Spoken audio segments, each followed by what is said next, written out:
What's going on, everybody? Welcome back to the channel. I hope you guys are staying safe and you've been doing well since the last time I posted. Now, some of you have probably seen this story making the rounds across the internet and social media in the past few weeks, because this is the case of a 19-year-old Gursimran Kaur whose body was found in the bakery walk-in oven of the Walmart she worked in with her mother in Nova Scotia up in Canada. So without any further ado, let's just get into this story today, shall we? Now, I think it behooves us to really talk about the kind of person that everyone says she was, so we can hopefully get a little bit of a better understanding of who Gursimran, and I'm really hoping I'm pronouncing her name right, was. Now, she was described as this beautiful, loving, kind, intelligent, smart 19-year-old who had so many plans for her future. She was involved in her local community. She was involved in her local religious community because she was a member of the Sikh community. She lived in Canada with her mother while her father and her brother were still in India, because she had been immigrated from India to Canada. And she was just working hard. She was just a normal person trying to find their way in life and trying to better their own life for their own self and the lives of their family. So in this setting, it's no different. She's at work with her mother, who's also working somewhere else in this Walmart. And the night's going by fine. The Walmart closes at 10 p.m. She's probably thinking about what she's going to eat when she gets home, thinking about the next day when she's got to get up for work, all that stuff. But unfortunately, about an hour or so after she last saw her mother starts to get worried, because she's like, I haven't heard from her in like an hour, and that's not like her. I've been calling her, I've been texting her. It isn't like her to just not answer her phone and not talk to me. So her mother stops whatever she's doing in another part of this Walmart and starts looking for her. She starts walking all around the store to try and find her. Maybe she got busy with something. Maybe she broke her phone. Who knows what could have happened. But unfortunately, when her mother rolls around into the bakery section, she's the one that finds her own daughter's body, charred, burnt, still locked in the bakery walk-in oven of this Nova Scotia Walmart. 19 years old, a life's been stolen from her. Her life's been stolen from her. And then they call the police. Now, I went online to try to find the 911 call, because a lot of times you can hear 911 calls and they're really a pretty good tool as far as like listening to what people are talking about and how they're reacting to whatever the situation is that's unfolding. And I couldn't really find the 911 call from whoever placed it from the Walmart, whether it was her mother or one of the other employees. I'm not 100% sure. But the only thing I could find is the aftermath of the 911 call, when the dispatchers are talking to like the ambulance and so forth, and trying to like tell them what's going on and where to go. And by the time that the first responders get to this Walmart, they've already pulled her body out of the oven. I don't know if she's still laid in the bakery section or where they took her, but by the time they get there, her body's already been pulled out of this oven. Now, there's obviously nothing first responders could do, but I don't know if they pronounced her right there in the Walmart, or if they said, hey, let's try to revive her. But sometimes I have heard first responders responding to situations of a similar nature going, hey, there's nothing we can do here. So I don't know if that was the situation here as far as how the first responders acted, or if they tried to, knowing that they were most likely not going to get anything out of her, just depending on how bad her body really was, as far as how badly her body was burnt. And from reports that I saw, her body was burnt pretty badly, so they may have just called it as soon as they saw her, as soon as they attempted to get a pulse and they didn't get one, sort of a thing. So I'm not 100% sure there. Now, the Walmart was instantly closed. The Canadian authorities put what they called like a stop work order on it, which is like, hey, don't touch anything. This Walmart's being closed for now. We're going to try and figure out what happened. Now, this case is still open, but I'm going to get into that in a minute. So they placed a stop work order on it. Walmart said they were going to replace the oven. Now, at this moment, the case is still open, like I just said, because This is a super complicated case according to the Canadian authorities, which I don't believe this should be complicated, because this took place in a Walmart. And I don't know if you guys know anything about Walmart. Now, Walmart's not exactly a corner store mom and pop operation, you know what I mean? I mean, in the fiscal year of 2023, Walmart internationally made over $100 billion.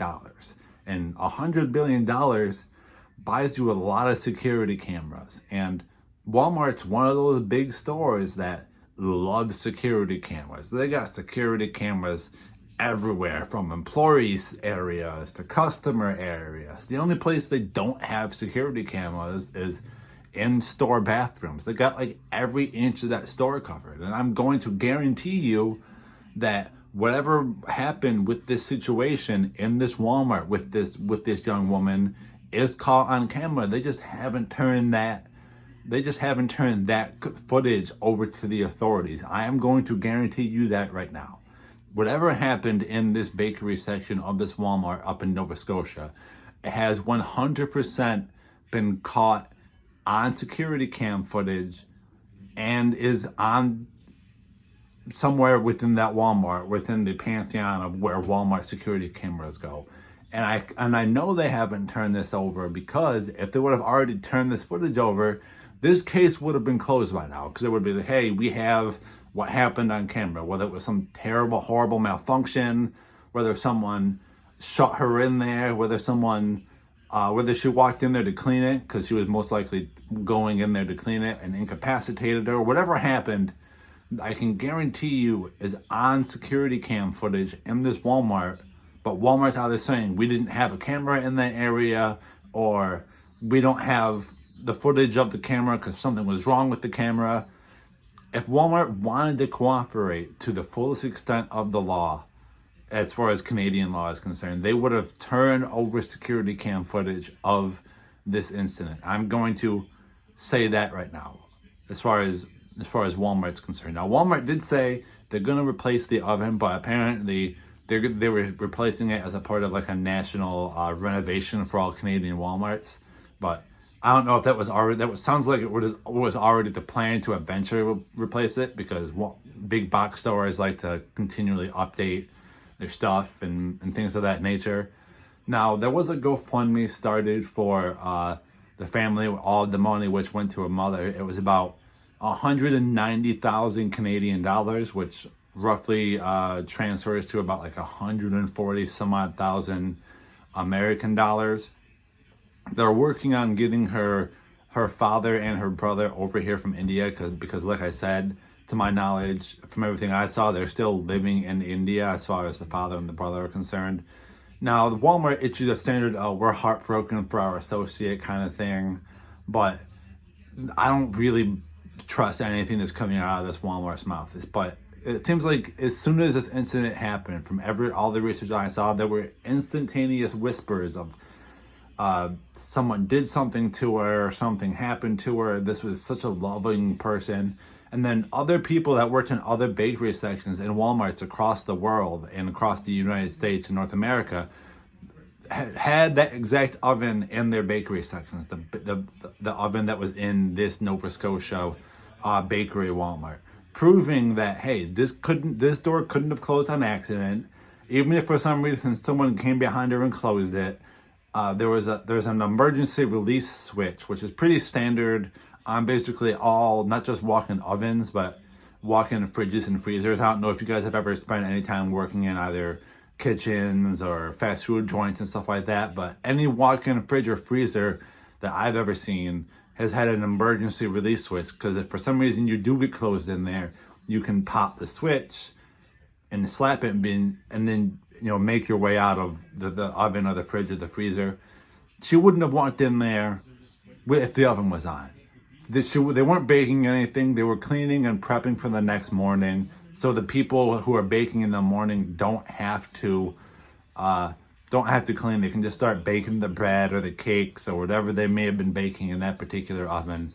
So they can just start their day and they don't gotta worry about it. This was clean and breakdown time, not I have to go put bread or a cake in the oven and then I gotta cook it. They wouldn't have been doing this at this time of night in Walmart. It's just not what would have been going on. So the question for me lies in what happened. Was she put into the oven already incapacitated? Because that would have been much easier than her going in there and her not being incapacitated, and then someone having to shut the door, having to hold the door shut, because she would have been trying to use that emergency release switch and then turning the oven on, all while holding this door shut so she can't get out, or her going in there to clean, someone incapacitating her while she's in the oven, shutting the door, and then turning the oven on.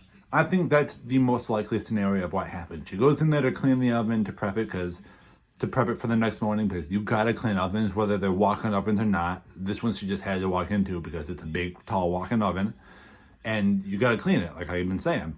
But I think the most likely scenario is someone came up behind her that was working with her or working in a different section of the Walmart, incapacitated her, shut the door, and then turn the oven on. That, in my mind, is the most likely scenario of what happened. Now, we probably won't find out anything anytime soon as far as this case goes, and I'm going to keep you guys updated. I'm heartbroken for this young girl and her family. This is something that shouldn't have happened. Now, I don't know why this happened. I don't know if it was they didn't like her because of her religious beliefs. They didn't like her because they were anti-immigration. I don't know Canadian politics and Canadian how am I trying to say here? How they interact with all those different things, as far as like people with different religions, how all of that goes. So if that's the story of Gursimran Kaur. If we hear anything as far as this case goes, I will update you. No, I hope I'm wrong as far as this case goes. I hope it was just some strange, weird, tragic accident, but I don't think it was. Let me know in the comments below what you guys think about this story, whether this is an accident, wasn't on purpose. Let me know what other stories you might want to see me cover. And until next time, guys, have fun and stay safe.